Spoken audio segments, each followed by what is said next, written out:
بسم اللہ الرحمن الرحیم لا اکراہ فی الدین قد تبین الرشد من الغی فمن یکفر بالطاغوت ویؤمن باللہ فقد استمسک بالعروۃ الوثقی لا انفصام لها واللہ سمیع علیم۔ لا اکراہ فی الدین، کوئی جبر نہیں دین میں۔ قد تبین الرشد من الغی، تحقیق ہدایت واضح ہو چکی ہے گمراہی سے۔ فمن یکفر بالطاغوت، پس جس نے طاغوت کا انکار کر دیا، ویؤمن باللہ، اور اللہ پر ایمان لایا، فقد استمسک بالعروۃ الوثقی، تو پکی بات ہے اس نے ایک مضبوط کڑے کو تھام لیا ہے، لا انفصام لہا، جو ٹوٹنے والا نہیں ہے۔ واللہ سمیع علیم، اور اللہ تعالیٰ سننے والے جاننے والے ہیں۔ یہ آیات تب نازل ہوئیں مدینہ کے اندر مشرک لوگ تھے اور ان پڑھ تھے۔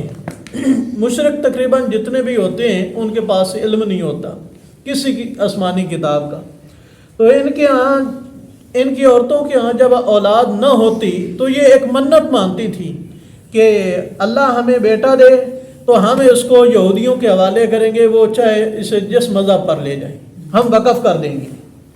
جس طرح آج ہمارے جاہل لوگ منت مانتے ہیں، اور کئی آنکھوں سے دیکھیں، ایک ہوتی ہے سنی بات، آنکھوں سے دیکھی ہے، پڑوسیوں کے ساتھ دیکھی ہے، علاقوں میں دیکھی ہے، اور انہوں نے بچہ پیدا ہونا دربار پہ چھوڑا ہے، پھر وہ اسے مانگنے پہ لگا دیتے ہیں۔ کچھ یہ منت مانگتے ہیں کہ 10 سال تک یہ مانگے گا، کچھ ساری زندگی کے لیے اسے وقف کر دیتے ہیں، اگر اللہ نے بیٹا دیا، اولاد دی، تو ہم پہلا بیٹا دربار پر کیا کریں گے، فلاں پیر کو دیں گے، وقف کریں گے۔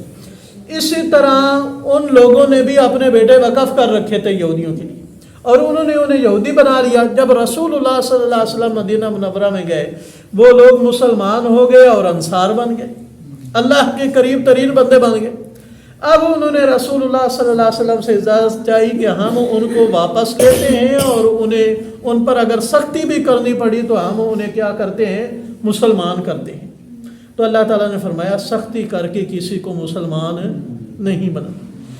کلمہ پڑھانے کے لیے جبر نہیں ہے، ہاں جو کلمہ پڑھ کر کے اسلام کے دائرے میں داخل ہو جائے پھر آزادی نہیں ہے کہ وہ اسلام کو، شریعت کو اپنی عقل پہ تولے، یہ میری عقل کے مطابق مانتا ہوں، یہ مخالف ہے، یہ نہیں مانتا، ایسی بات پھر نہیں ہے۔ جو اس کی طبیعت مانے اس پر عمل کر دے، جو طبیعت نہ مانے اس کا انکار کر دے، ایسا نہیں ہے۔ یوں سمجھے کہ اسکول میں داخل کرانے کے لیے کوئی استاد بچے پر جبر نہیں کرتا کہ تو اسکول میں داخلہ لے، لیکن جب اسکول میں وہ داخلہ لے لیتا ہے تو پھر وہ اسکول کے جو رول ہیں وہ اسے تسلیم کرنے پڑتے ہیں اور عمل کرنا پڑتا ہے، اور اساتذہ ہر ممکن کوشش کرتے ہیں اس پر عمل کرانے کے لیے۔ پھر وہ اگر نہ آئے تو اس سے پوچھا جاتا ہے، ہاں بھائی کل تو کیوں نہیں آیا؟ جو نہیں پڑھتا اس سے نہیں پوچھا جاتا۔ تو اللہ تعالیٰ فرماتے ہیں ابھی اسلام واضح ہو چکا ہے، دلائل واضح ہو چکے ہیں، اب کسی پر کوئی جبر نہیں، جو اپنی مرضی سے تسلیم کرے مانے۔ یہ سیدھے ہو کر بیٹھو۔ تو اللہ کریم فرماتے ہیں جو طاغوت کا انکار کرے، اللہ پر ایمان لے آئے، اس نے ایک مضبوط کڑے کو تھام لیا ہے۔ طاغوت کون ہے؟ ہر وہ طاقت، ہر وہ تحریک، ہر وہ ادارہ، ہر وہ قید، ہر وہ عالم، ہر وہ پیر جو اللہ کے مقابلے میں ایک نظام لے آئے، وہ کیا ہے؟ طاغوت ہے۔ جس نے ان طاغوتوں کا انکار کر دیا، اللہ کو مان لیا، اس نے ایک مضبوط کڑے کو تھام لیا، شریعت کو تھام لیا، جسے ٹوٹنا نہیں ہے۔ عبداللہ بن سلام رضی اللہ تعالیٰ عنہ اپنے بڑھاپے کی عمر میں ٹیکی لگا کے مسجد میں آئے، 2 رکعت نماز پڑھی، ابھی سلام پھیرا، لوگ کہنے لگے یہ شخص جنتی ہے۔ تو عبداللہ بن سلام رضی اللہ تعالیٰ عنہ کہتے ہیں ایسا نہ کہو، جنت تو اللہ تعالیٰ کی اپنی رحمت سے جسے لے جائے گا، ہاں میں امید رکھتا ہوں کہ اللہ تعالیٰ مجھے جنت میں لے جائیں گے۔ ہاں ایک مجھے خواب آیا تھا کہ میں ایک سرسبز و شاداب باغ کے اندر ہوں، اور پھر ایک لوہے کا ستون مجھے نظر آتا ہے، پھر ایک بندہ مجھے کہتا ہے اس پر چڑھ، تو مجھ سے چڑھا نہیں جاتا، وہ پکڑ کر کے مجھے چڑھا دیتا ہے۔ جب میں بلندی پہ جاتا ہوں تو سونے کا ایک کڑا ہوتا ہے، اسے تھامتا ہوں، نیچے سے وہ ستون نکال لیتا ہے۔ اتنے میں مجھے جاگ آ جاتی ہے، تو رسول اللہ صلی اللہ علیہ وسلم سے میں نے اس کی تعبیر پوچھی تو رسول اللہ صلی اللہ علیہ وسلم نے ارشاد فرمایا عبداللہ بن سلام تو آخری وقت تک اسلام پر رہے گا اور وہ تو نے کڑا اسلام کا کڑا تھاما ہے جسے ٹوٹنا نہیں، یعنی تیرا آخری وقت بھی اسلام پر گزرے گا اور وہ رستہ تمہیں کہاں لے جائے گا؟ جنت میں لے جائے گا۔ اللہ ولی الذین آمنوا یخرجوہم من الظلمات الی النور، اللہ تعالیٰ تو دوست ہے ان لوگوں کا جو ایمان لے آئے۔ یخرجوہم، اللہ تعالیٰ انہیں پھر نکالتا ہے ظلمات سے، اندھیروں سے روشنی کی طرف۔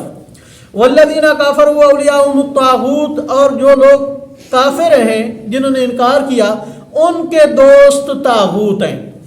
یخرجونہم من النور الی الظلمات، جو انہیں نکالتے ہیں نور سے اندھیروں کی طرف، روشنی سے اندھیروں کی طرف۔ اولئک اصحاب النار ہم فیہا خالدون، یہ دوزخی ہیں اور ہمیشہ اس کے اندر رہیں گے۔ اچھا، ادھر اللہ تعالیٰ فرماتے ہیں نور واحد کا، نور کیا ہے؟ ایک ہے، اندھیرے بہت سارے ہیں۔ اسلام ایک ہے، اس کا رستہ بھی ایک ہے، اس کو سمجھنے اور عمل کرنے کا رستہ بھی کیا ہے؟ ایک ہے۔ کفر کی بہت ساری شاخیں، اس کی آگے بہت ساری شکلیں ہیں۔ یہ جو کہتے ہیں نا عبادت کرنی ہے جس طرح مرضی کر جاؤ، اللہ کو راضی کرنا ہے جس طرح مرضی کر لو، نہیں بھائیو، اللہ کو راضی کرنے کا وہی طریقہ ہے جو رسول اللہ صلی اللہ علیہ وسلم بتلا کر کے گئے ہیں، اس کے علاوہ اور کوئی طریقہ اور رستہ نہیں ہے۔ اور دین اسلام ایک ہے اور اس کا رستہ بھی ایک ہے۔ قرآن پاک میں پارہ نمبر 8 اور سورت کا نام سورہ انعام، اللہ کریم فرماتے ہیں تفصیل کے ساتھ سمجھاتے ان ھذا صراطی مستقیما، یہ ہے میرا سیدھا راستہ اور اس کی پیروی کرو۔ اس کے علاوہ فرمایا بہت سارے راستے ہیں، ان پر نہیں چلنا، سیدھا راستہ ایک ہی ہے۔ اللہ کریم ہمیں اس پر ثابت قدم رکھے۔